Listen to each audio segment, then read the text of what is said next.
제3장 하나님의 작정에 관하여 오늘 마무리를 하게 하신 주님께 감사드립니다.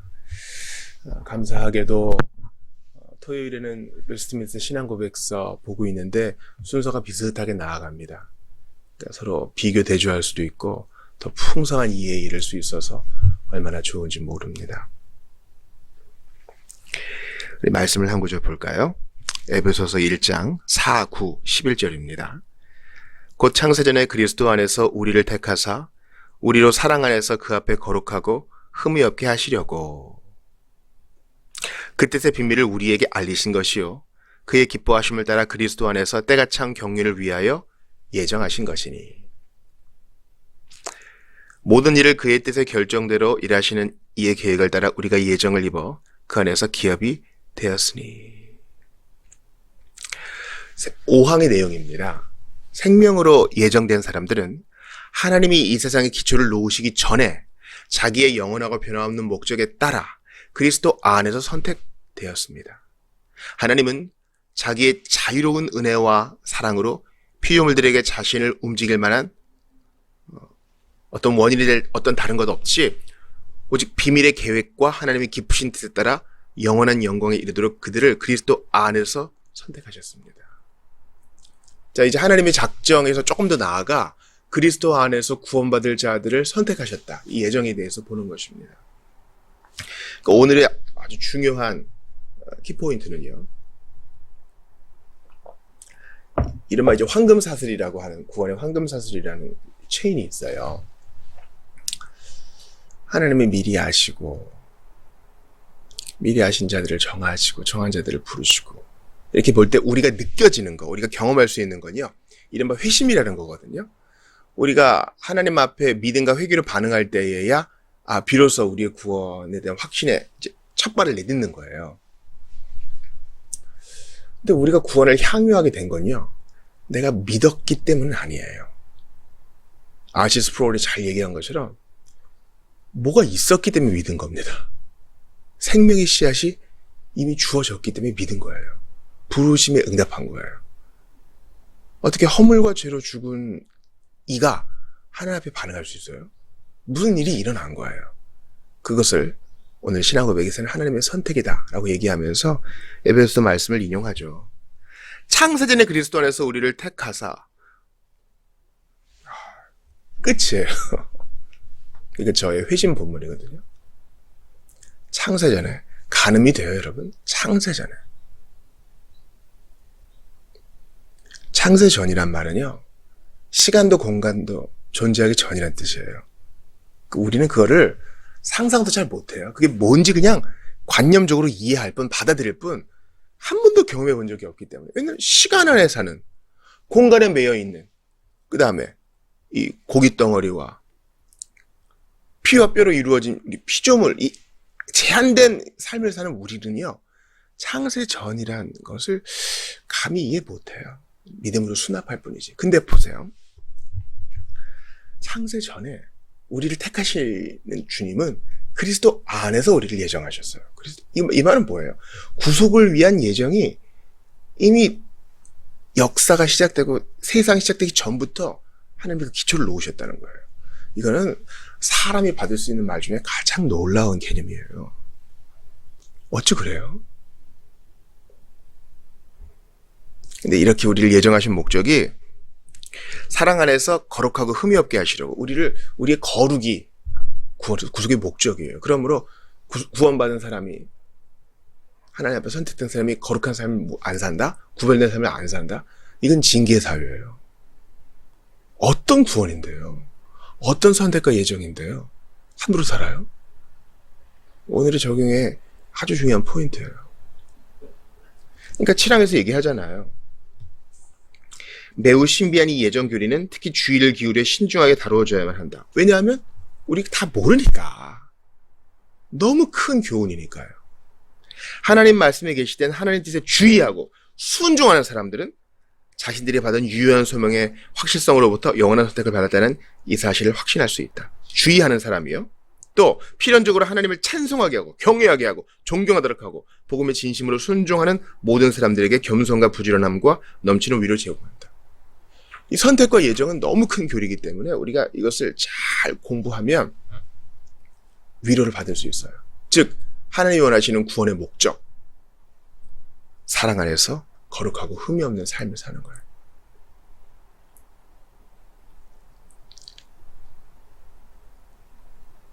그러니까 여러분들이 영적 기도를 따라했기 때문에 여러분 구원받았습니다. 이보다 더 큰 개념이에요. 주께서 당신을 아셨습니다. 영원 전부터. 이게 더 큰 개념이에요. 영적 기도를 따라한 나는 하루에 12번도 바뀌잖아요. 오르락내리락 편차 너무 크잖아요. 그러나 하나님은 신실하신 거 우리 신론에서 배웠죠. 변함이 없으시니까. 우리를 택하신 걸 취소하지 않으셔요. 여기서 우리가 조심스럽고 신중하게 이 교리를 공부할수록 확신에 거할 수 있고 위로를 받아들이게 되는 것이에요. 디모데후서도 볼까요? 하나님이 우리를 구원하사 거룩하신 소명으로 부르심은 우리의 행위대로 하심이 아니요 오직 자기의 뜻과 영원전부터 그리스도 예수 안에서 우리에게 주신 은혜대로 하심이라. 영원전 그리스도 예수 안에서 우리를 택하심, 그의 결정대로 일하심.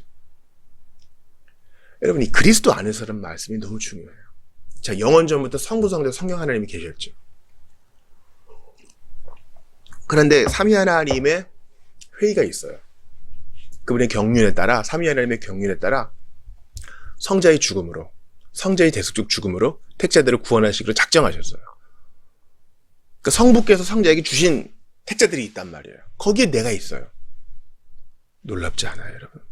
이 사실에 감격이 없다면 우리는 신자가 아닐 가능성이 매우 높아요. 이건요, 우리 평생의 순종의 이유인 거예요. 아버지께서 내게 주신 자, 언제요? 영원전에 그리스도 안에서 주신 자. 저는 저에게 건강이 허락되고 목소리가 허락되는 한 이 신앙 고백을 앞으로 계속 공부할 생각이에요. 일단 이게 나한테 좋아요. 제가 책을 읽다 보면 어떨 때는 성경론만 볼 수 있고, 어떨 때는 교회사만 볼 수 있고, 어떨 때는 현대 신학만 볼 수 있겠죠. 그러나 이런 신앙 고백은요, 요리문답은요, 우리를 편식 없이 쭉 골고루 개관할 수 있게 해주기 때문에 너무 좋아요. 이 아침에 영원전에 창세전에 그리스도 안에서 우리를 예정하시고 선택하신 하나님의 이 벅찬 사랑에 감당할 수 없어요. 그분이 당장 나를 거두어 가셔도 나는 아무 할 말이 없어요. 욥처럼 고백할 수밖에 없어요. 그가 나를 죽이실지라도 나는 그분을 신뢰할 거예요. 이해할 수 없는 큰 시련이 와도 나는 주님을 원망하지 않아요. 원망할 수 없어요. 왜냐하면 그분이 영원전에 그리스도 안에서 나를 선택하사 신실하게 인도하시거든요. 모든 것을 그 작정대로 일하시는 그분의 선하신 손 안에 내가 있기 때문에 안심할 수 있어요. 내가 재수 없어서 지금 이런 일을 당하는 게 아니야. 그래서 위로가 돼요. 여러분도 그런 넉넉한 위로 가운데 거하시기를 부탁드립니다.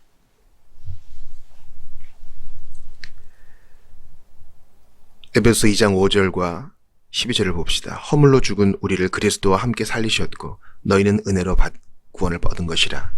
그때 너희는 그리스도 밖에 있었고 이스라엘 나라 밖의 사람이라. 약속의 언약들에 대하여는 외인이요 세상에서 소망이 없고 하나님도 없는 자이더니. 그리스도 예수 안에서 그리스도와 함께 죽고 함께 부활할 이로 우리를 선택해 주셨다는 거예요.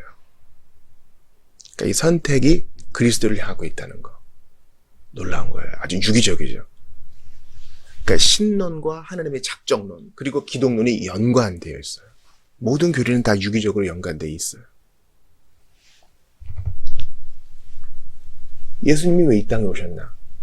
하나님의 작정 때문에 오신 거예요. 예수님이 왜 십자가에 달려 죽으셨나? 영원전에 선택하신 자를 구원하시려고 죽으신 거예요. 왜 부활하셨나? 택자들을 온전히 천국으로 이끄시려고 하나도 남김없이 자신과 함께 있게 하시려고 부활하셨어요. 그러니까 교리를 연관적으로 이렇게 보게 되면요, 성경을 보는 눈이 열려요. 그냥 뭐 만독하는 게 능사가 아니에요. 여러분 꼭 기억하세요.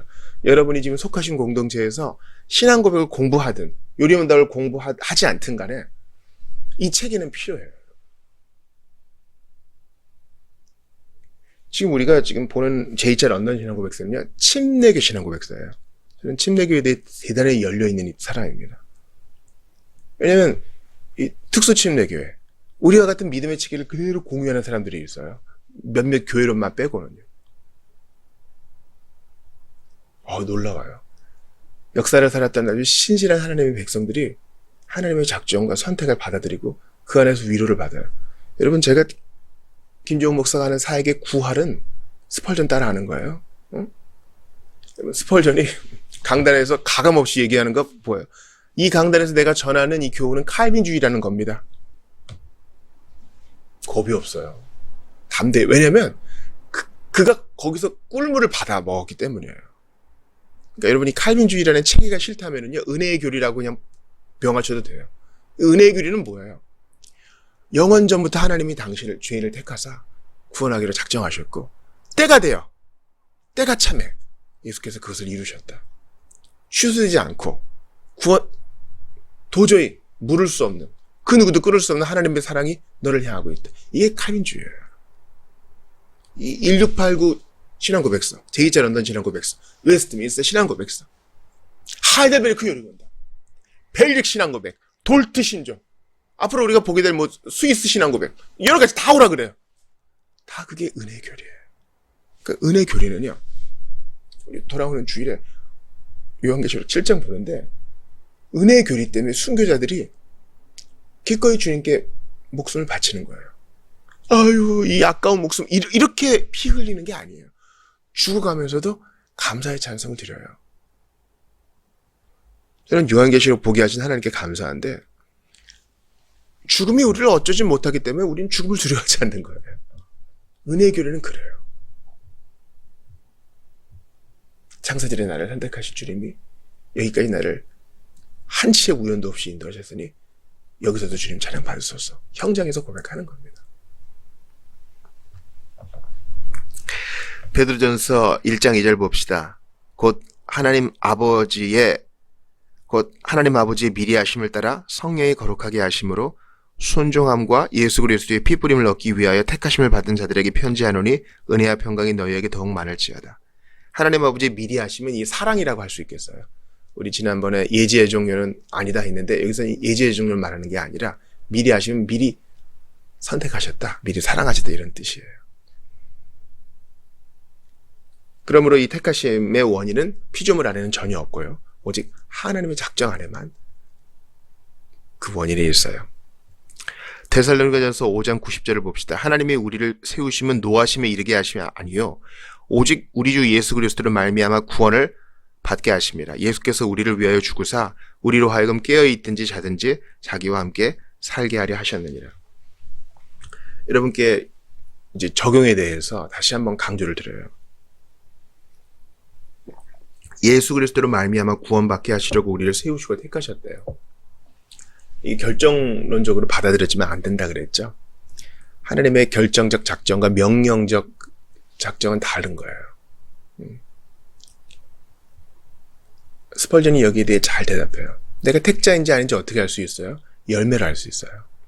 당신이 그리스도를 진실로 믿고 당신의 죄를 진실로 회개했습니까? 네. 그럼 당신은 택자예요. 왜냐면 하나님의 영원적 작정은 반드시 때가 되어서 열매로 드러나는데 두 개가 하나거든요. 내가 진실로 그리스도를 신뢰하고 있다면 오늘도 회개로 그분 앞에 서고 믿음으로 그분을 붙들고 있다면 내가 택자예요. 택자만이 그거 할 수 있거든요. 로마서 8장 30절 봅시다. 또 미리 정하신 그들을 또한 부르시고 부르신 그들을 또한 의롭다 하시고 의롭다 하신 그들을 또한 영화롭게 하셨느니라. 이 말이 바로 이 은혜의 구원의 황금사슬이 바로 그거예요. 하나님 미리 아신 자, 정하신 자, 또 부르신 자, 의롭다 하신 자, 영화롭게 하신 자. 그 총수가 같아요. 하나도 잃지 않았어요. 그러니까 이 선택의 교리는 우리 신앙생활에도 유익을 주는 거예요. 내가 이렇게 도덕적으로 흠결이 많은데도 내게 믿음 주셔서 그래도 예수 의지하게 하시니 이것은 내가 대단한 게 아니라 선택의 은혜인 거예요.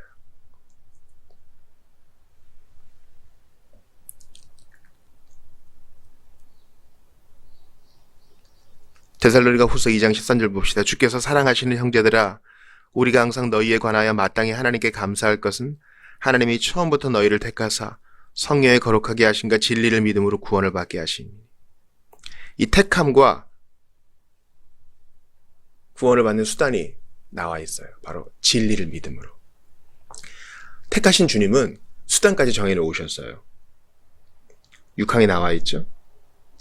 그 영광에 이르게 하는 모든 수단을 또 미리 정해놓으셨습니다. 하나님의 선택의 은혜가 어떻게 발현돼요? 전도자를 붙여주심으로 그가 구원의 메시지를 듣고 믿고 회개하여 부르심에 응답하고 양자됨을 누리고 성화의 단계를 거쳐 영화에 이르게 하시는 거예요. 그냥 선택이 어느 순간에 딱 발현되는 것이 아니라 주님은 이러한 수단들을 사용하세요. 그것도 다 정해놓으신 것입니다. 그러니까 어떤 사람은요,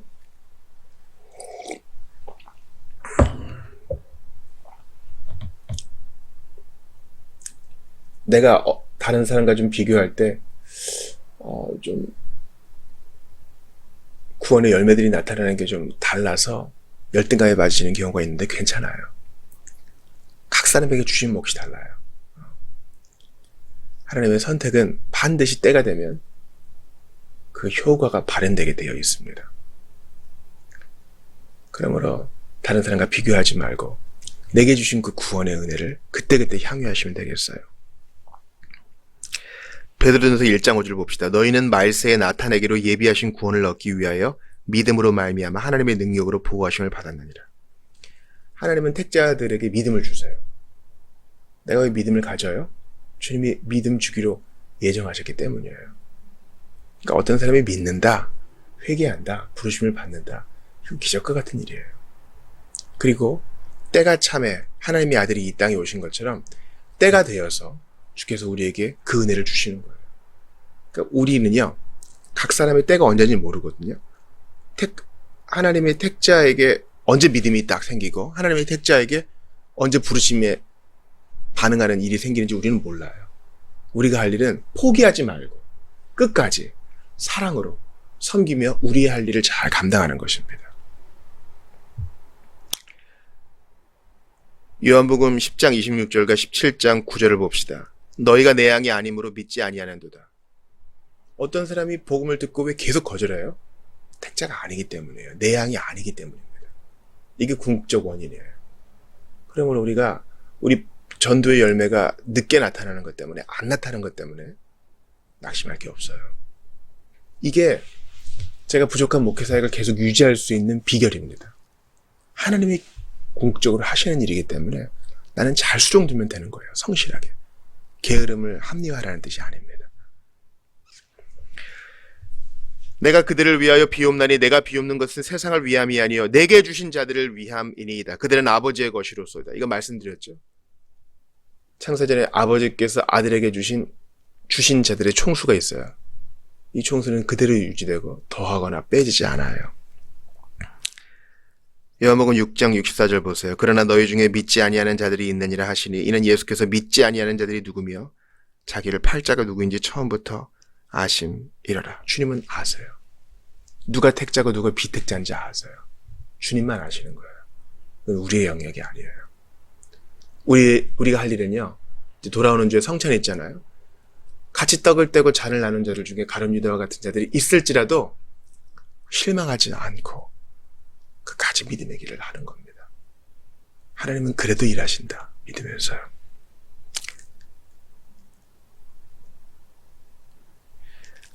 데살로니가전서 1장 4, 5절 보세요. 하나님의 사랑하심을 받은 형제들아 너희를 택하심을 아노라. 이는 우리 복음이 너희에게 말로만 이른 것이 아니라 또한 능력과 성령과 큰 확신으로 된 것입니다. 우리가 너희 가운데서 너희를 위하여 어떤 사람이 된 것은 너희가 아는 바와 같으니라. 사도는 너희를 택하심을 안다 그래요. 어떻게 택하심을 알 수 있다 그래요? 아니, 목사님 이런 거 함부로 얘기하지 말라 그랬잖아요. 맞아요. 그러니까 사도니까 하는 얘기예요. 근데 사도가 너희를 택하심을 안다라고 말할 수 있는 이유는 뭐예요? 데살로니가 성도들이 너무나 구원의 열매가 풍성히 드러나기 때문에. 저도 그렇게 확언해주고 싶은 분들이 계세요. 너무 예쁘게 신앙생활 잘하시고 너무 인내로 잘 견뎌내시는 분들이 있어요. 선택이 열매가 드러나는 것이죠. 그러므로 이것을 조심스럽게 다루면 신앙의 유익을 얻어요. 베드로 후서 1장 10절입니다. 그러므로 형제들아 더욱 힘써 너희 부르심과 택하심을 굳게 하라. 너희가 이것을 행하즉 언제든지 실족하지 아니하리라. 저는 오늘 본문 중에 제일 중요한 것을 이거 택하고 싶어요. 부르심과 택하심을 굳게 하는 거. 그것도 힘써서. 그러니까 선택을 우리가 귀히 여겨야 되고 열심히 추구해야 되죠. 왜냐하면 흔들리지 않고 실족하지 않게 하기 위해서라도 하나님의 부르심과 택하심의 교리를 잘 붙들어야 돼요. 제가 한번 단정적으로 얘기해 볼게요. 우리 신앙생활 하다가 뭐 낙심하는 분들이 있죠. 고정적으로 뭐 잠수 타고 시험 받았다 그러시고. 그런 분들을 자세히 보면요. 이 교리 공부가 상당히 약한 분들 계세요. 그러니까 여러분 교리반에 데려오세요. 신앙 고백사를 같이 공부하시라고요. 성경 읽어, 기도 많이 해. 이것도 좋은 권면이지만 일단 신앙 체계를 잘 닦아주어서 선택이 그에게 유익이 되게 해줘야 됩니다. 로마서 11장 33절 보세요. 깊도다 하나님의 지혜와 지식의 풍성함이요 그의 판단은 헤아리지 못할 것이며 그의 길은 찾지 못할 것이로다. 맞아요. 이 선택의 교리는 신중하게 다루어져야 돼요. 누가 다 이 메커니즘을 이해할 수 있어요? 우린 몰라요. 받아 누리는 것뿐입니다. 감사할 뿐입니다. 로마서 11장 5, 6절 봅시다. 그런즉 이와 같이 지금도 은혜로 택하심을 따라 남은 자가 있느니라. 아멘. 이것 때문에 우리가 버티는 거예요. 우리가 오늘 금요기도회 때도 간구할 텐데 바알에게 무릎 꿇지 않은 7,000인이 있기 때문에 하나님이 회중을 불러 모으실 것이다. 이 믿음으로 우리가 전하고 또 알리면서 기다리고 버티는 거예요. 은혜로 택하심을 받은 자는 반드시 나오게 돼 있어요. 우리가 이거 믿고 가는 거예요.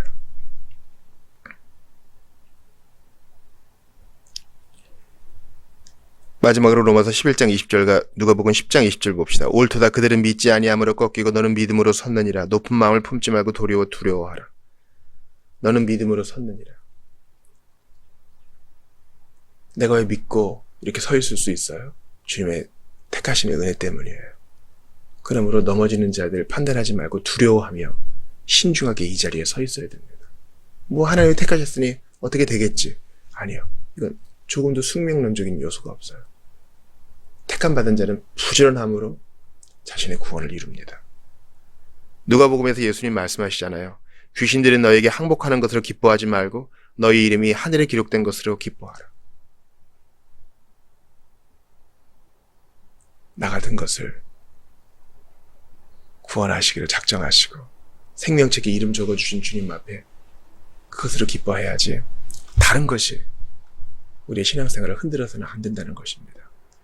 참 2차 런던 신앙고백서가 웨스트민스터 신앙고백서와 거의 유사한데요. 총대들에게 감사하고 또 이 근거 구절을 통해서 오늘 우리에게 확신 주시는 하나님께 참 감사해요. 바라기는 부르심과 택하심을 굳게 하여 실족하지 아니하고 든든하게 구원의 반석 위에 서서 복음 증거하면서 하나님의 부르심을 받드는 사명자 되시기를 주의 이름으로 축원합니다.